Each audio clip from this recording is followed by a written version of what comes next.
பெராண்டா race banking மற்றும் government தேர்வுகளுக்கான online மற்றும் ஆஃப்லைன் பயிற்சி. இனி சம்மர் ஹாலிடேஸ் கண்ணு கால் GT ஹாலிடேஸ்க்கு பண்ணு.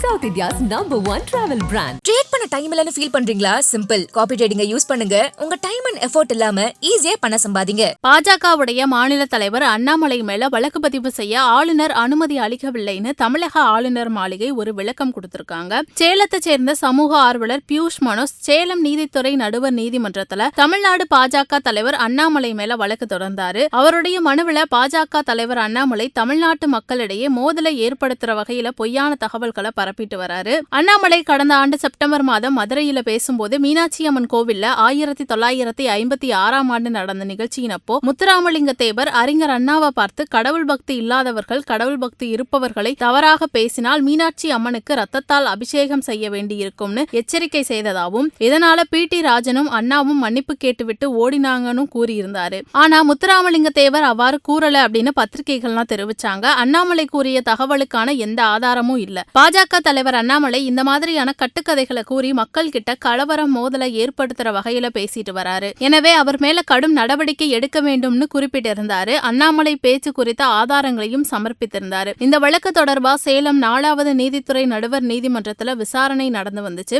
வழக்கை விசாரித்த நீதித்துறை நடுவர் அண்ணாமலை மேல 2 பிரிவினருக்கிடையே மோதலை ஏற்படுத்தும் வகையிலான சட்டப்பிரிவின் கீழ் வழக்கு தாக்கல் செய்யப்பட்டுள்ளதாகவும் தமிழ்நாடு அரசின் அனுமதியை பெற வேண்டும்னு உத்தரவிட்டாரு. இந்த நிலையில பியூஷ் மனோஜ் சேலம் நீதிமன்றத்தில் அளித்த புகாரின் பேரில் தமிழக பாஜக தலைவர் அண்ணாமலை மேல வழக்கு தொடர முகாந்திரம் இருப்பதா தமிழக அரசு முடிவு செஞ்சு வழக்கு தொடர்வதற்கான அனுமதியை அளித்து உத்தரவிட்டுச்சு. தமிழக அரசினுடைய முக்கியமான ஆணைகள் வழக்கமாக ஆளுநரின் உத்தரவிடன் என குறிப்பிட்டு வெளியாவது போலவே இந்த அனுமதி ஆணையும் வெளியிடப்பட்டது. அண்ணாமலைக்கு எதிராக நீதிமன்றத்தில் தொடரப்பட்ட வழக்குல வெறுப்ப பரப்பி இரு பிரிவினரிடையே மோதல் ஏற்படுத்த முயற்சி உள்ளிட்ட கடுமையான குற்றச்சாட்டுகள் ஒரு தனிநபரால தாக்கல் செய்யப்பட்டதால நீதிமன்றத்தின் விசாரணைக்கு CRPCயின் பிரிவு 196 கீழ் மாநில அரசின் அனுமதி கட்டாயம். அதன்படியே தமிழக அரசு அனுமதியை வழங்கியிருக்கு. இந்த சூழல்ல பாஜக மாநில தலைவர் அண்ணாமலை மீது வழக்கு பதிவு செய்ய ஆளுநர் அனுமதி அளிக்கவில்லை அப்படின்னும் இது தொடர்பா ஆளுநர் மாளிகை எதுவும் அறிந்திருக்கவில்லைன்னும் தமிழக ஆளுநர் மாளிகை விளக்கம் அளிச்சிருக்காங்க. ஆளுநர் மாளிகை வெளியிட்டிருக்க செய்திக்குறிப்புல தமிழ்நாடு ஆளுநர் அவர்களால் பாஜக மாநில தலைவர் அண்ணாமலை மீது கிரிமினல் வழக்கில் வழக்கு பதிவு செய்ய அனுமதி அளிக்கப்பட்டுள்ளதாக ஊடகங்களில் பரவி வரும் செய்தி குறித்து கடந்த 2 நாட்களாக ஆளுநர் மாளிகைக்கு கேள்விகள் எழுப்பப்பட்டு வருது.